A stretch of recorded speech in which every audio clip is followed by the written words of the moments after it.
What is up, Earth's mightiest subscribers? It's Blur Without Fear. Welcome back to the channel. Okay, so today's video is something a little different. I don't think I've really talked about it very much. I think I do on the Blur Cave sometimes, but I recently started going into the rabbit hole of Teenage Mutant Ninja Turtles. This isn't anything new to me. I've been a fan of Teenage Mutant Ninja Turtles since I was a kid. My mom used to buy me the old Mirage comics that were out before the animated series, so I actually kind of got a taste of what the Turtles were like before they were sanitized for children. And while I love pretty much every incarnation of Teenage Mutant Ninja Turtles, except for you, you're bad, and you should feel bad. A buddy of mine, Judah Rad, who some of you may remember from our chat with him on the Blur Cave, promoting his comic, Karin 13. He is a huge fan of the Ninja Turtles. Talking with him about it made me want to read the IDW series. I went all in. I actually picked up pretty much every hardcover IDW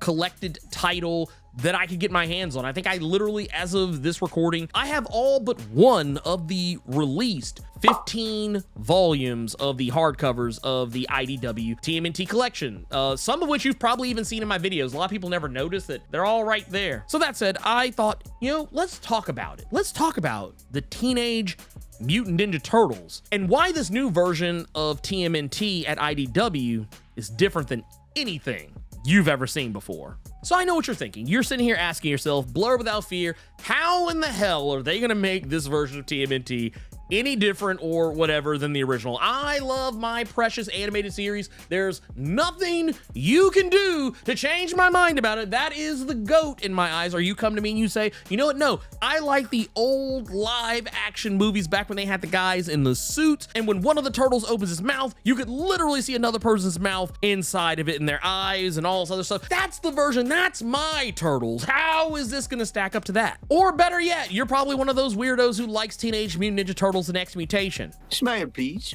Thank you.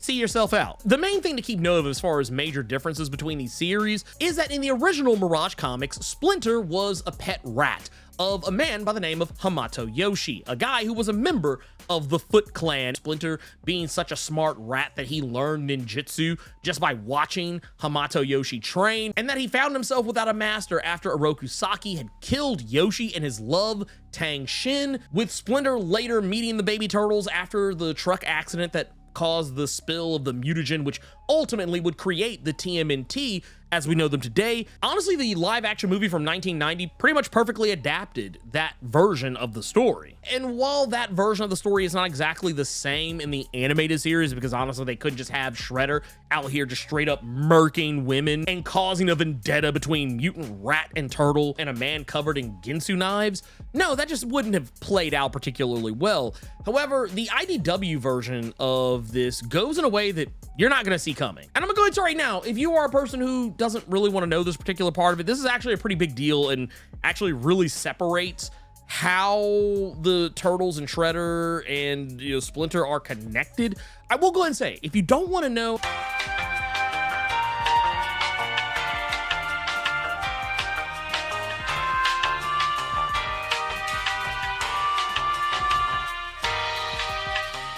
Splinter and the Turtles as we know them, they're not just a set of baby turtles and a rat that happen to be transformed by mutagen. No, they are the reincarnated souls of Hamato Yoshi and his 4 sons, all of whom were killed by Oroku Saki, aka the Shredder, centuries ago. Back in feudal Japan, Hamato Yoshi lived as a normal, regular guy who was a part of the Foot Clan, and yes, he did also have a wife by the name of Tang Shin, but the difference is that back then, centuries ago in feudal Japan, he had 4 sons with Tang Shin, and each of those sons turned out to be Leonardo, Michelangelo, Donatello, and Raphael. Now, none of these children were named with those specific names. They all had actual Japanese names. However, each of these children grew up to become the teenage sons that ultimately would become the Teenage Mutant Ninja Turtles. But because Shredder had killed Tang Shin in her dying moments made Hamato Yoshi promise not to seek revenge against Shredder, but for him to take their sons and live their lives. But honestly, even with Hamato Yoshi trying to do this, Shredder comes along and just kills all of them just the same. And yes, I have mentioned Oroku Saki, aka Shredder, multiple times just now, and yes, this is also the very same Oroku Saki. This is not a descendant of Oroku Saki who is calling himself the Shredder and just so happens to be named Oroku Saki. This is Oroku Saki, and for those wondering why he is the way he is or how he's able to subvert death, this is something that he achieved, a sort of near immortality thanks to working secretly with Krang, who had already traveled to Earth back centuries ago in feudal Japan, seeking a way to save Ultramonon, the planet that he comes from. There's more to the story of their working together that I'll cover in another video, but just know that Shredder had no idea who or what Krang truly was, and they ultimately became enemies long before they'd be anything close to allies. The spirit of Hamato Yoshi and his sons were reincarnated into the animals that would ultimately become the TMNT and their mentor Splinter. But they just weren't random animals who were out in the sewers, at least not at first. The Turtles and Splinter were test animals at Stockgen, the company owned and operated by longtime TMNT villain Baxter Stockman. And for those who are wondering, wait a minute, they just SJW this whole thing up by making Baxter Stockman a black man? This is ridiculous. It's actually kind of funny. A lot of people who are unaware of the Mirage comic series, the original Teenage Mutant Ninja Turtles comics from back in the day that ended up ultimately spawning off into an animated series and movies and toys and becoming a cultural phenomenon, a lot of people tend to forget it's actually not the case. Baxter Stockman was always a black man. In fact, when the animated series came out, he was then switched to being a white man, and oddly enough, being a, I guess while intellectually very intelligent man, a genius and, scientist, in the comics, he was not so weak-willed of a person, and nowhere near as dim-witted. As a matter of fact, in this new IDW series, he's something closer to what you would have seen in the Mirage comics, and less of a caricature of a person. He's actually quite a threatening villain when he chooses to be. But that said, Splinter, being his most prized test subject because of how intelligent Splinter already was, and the mutagen interacting with him in such a way, in small doses, that he only got smarter. And during a Foot Clan break-in where they tried to steal the mutagen, a canister was lost thanks to Splinter biting the eye of one of the Foot Clan ninja. Something that is kind of a throwback to the old Mirage comics and the live-action Ninja Turtles movie. Only instead of biting Shredder, he just bit a random Foot Clan ninja. This would cause the ninja to drop the canister and it would tumble down a sewer drain that both Splinter and the Turtles would ultimately find themselves at the bottom of. This is where the Turtles begin growing in size, becoming the TMNT as we know them in the IDW universe. But things aren't quite the same. Even still, while the Turtles were in the process of changing, a cat by the name of Old Hob grabbed Raphael and ran off with him, also being changed by the mutagen and becoming a humanoid cat. We'll probably talk more about Old Hob in another video, and we'll probably even talk about a few other characters in other videos as well. I kind of want to do more videos like this one. I guess this is probably as good a time as any. If you are interested in anything like this, make sure you click that like button and make sure you tap that notification bell so that way you don't miss out on when I drop these videos, because I normally tend to lean more heavily on X-Men related content just because YouTube thinks that's all I do. I do release other videos contrary to popular belief, but they always end up getting buried. So yeah, if you hit subscribe, make sure you tap that notification bell so that way you don't miss anything. Getting back to it though, Raphael, thanks to Old Hob's actions, he was raised apart from the rest of the TMNT, and it kind of explains in a different way the reason why Raphael is not as close with his brothers in this new universe at first, but their actual familial bond still does technically remain intact thanks to how they still have their memories from their past lives. But until they're reunited, Raphael lives on the streets with no memory of who he is or where he came from. That said, the memories from their reincarnation, they don't have those at first. They go most their lives before Splinter even tells them the truth of their reincarnation, and how the turtles ultimately wear their red bandanas at the start of the series, same as how they used to do back in the old Mirage comic series. It's all explained away as a tribute to their lost brother, Raphael, with each member of the Turtles taking their own respective color once Raphael is returned to the fold. Now, all of what I've just been talking about takes place, at least as far as from the time that the Turtles become the Turtles, all of this takes place over the course of about roughly 15 months, with the Turtles effectively becoming the age they were or close to it when they all died. There's not much in the way of deaths in terms of the Turtles. If you are someone who comes from the Mirage comics like I did, you'll probably wonder, well, are the Turtles murder hobos like they were in the original series? A lot of people tend to forget they use their weapons on people and did kill people from time to time. That is not really a thing in this comic. It's not to say characters don't die. There is death here and there, but the Turtles are rarely ever the reason it happens. And when they do, it's not even really because of actions they took directly against anyone. So it kind of maintains the Turtles no-kill policy, though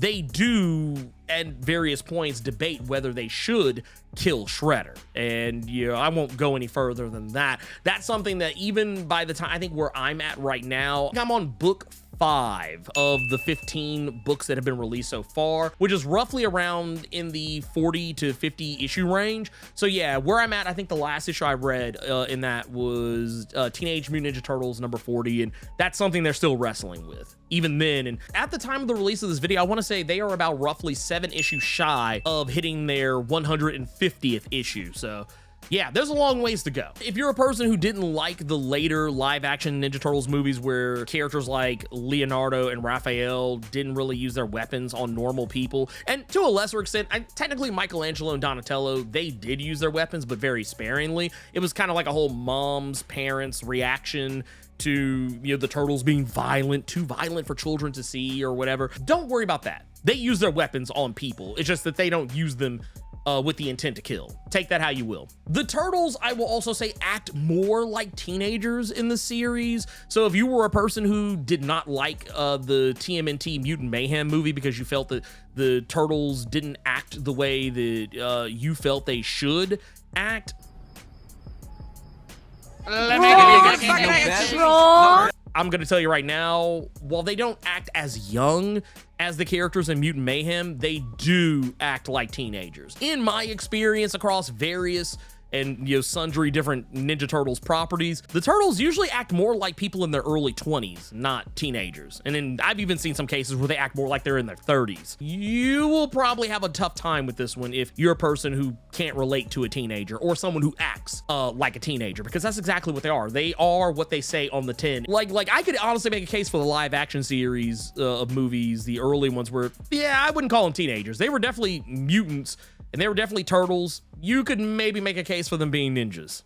Sometimes. In this, they are exactly that. They are teenagers. They are mutants. They are ninjas. And they are, in fact, turtles. So yeah, this series is more complete in that regard, I think. And yeah, that's really all I kind of want to go into as far as that. Those are honestly some of the major things. I will definitely say, too, if you're someone who is really partial to April O'Neil being a reporter, you might want to give that up. She's a person who at the time of the series beginning is in college and is studying science and biology. The April O'Neil that is in this series is honestly closer to the original Mirage Comics era version of April O'Neil. And it's kind of funny too, because there's some other things that come up in this comic that actually are things that happened with April in that old series where she did actually work for Baxter Stockman back in the day. Like in the original Mirage Comics, April was instrumental in helping Baxter Stockman create the Mousers. She was instrumental in a lot of his endeavors. She just didn't know he was a bad person. She thought she was legitimately doing good, and they kind of bring that back in this series, but she finds out way earlier that something's not right with Baxter. So while she is significantly younger in the series than she was in the original Mirage Comics, in the original Mirage Comics, she's in her like late 20s. Here, she's very early college age. Casey Jones, if you're a guy who liked the animated series version of Casey Jones, you'll be very disappointed. He's not some tough-talking maniac in a hockey mask. He's closer to the Casey Jones you're probably used to seeing in other incarnations. Casey Jones in the IDW comics is actually a lot closer to his original Mirage Comics era version of the character, being a street tough guy trying to clean up his neighborhood, and he's roughly about the same age as April, but comes from the opposite side of the tracks, who deals with a lot of really crazy stuff regarding his home life that I won't say anything about, but yeah, those are some pretty major differences. None of this should really be a surprise, considering that Kevin Eastman is involved with the series while he is writing it in conjunction with Tom Waltz early on, and you got, I believe it's Dan Duncan on art. A lot of what's going on here is Kevin Eastman's original vision for the TMNT back in those Mirage comics had gotten to do things exactly the way he wanted to, and it just all kind of plays out from there. And I think it actually works out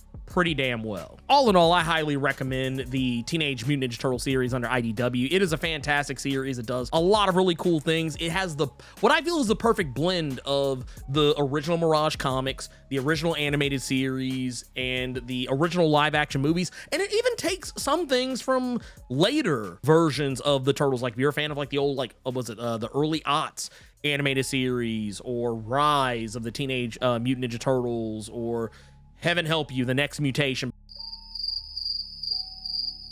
Let's just say that it's handled infinitely better in this series than it was in that live action TV show. You guessed it, obligatory channel outro time. If you're not subscribed to the channel, consider doing so. Clicking that subscribe button and tapping that notification bell ensures that you get more videos just like this one, and you don't miss any of my other content that I drop throughout the week, plus my live streams every Thursday and Saturday. And if you enjoyed the video, make sure you click that like button, keep it plus ultra, and sound off in the comments.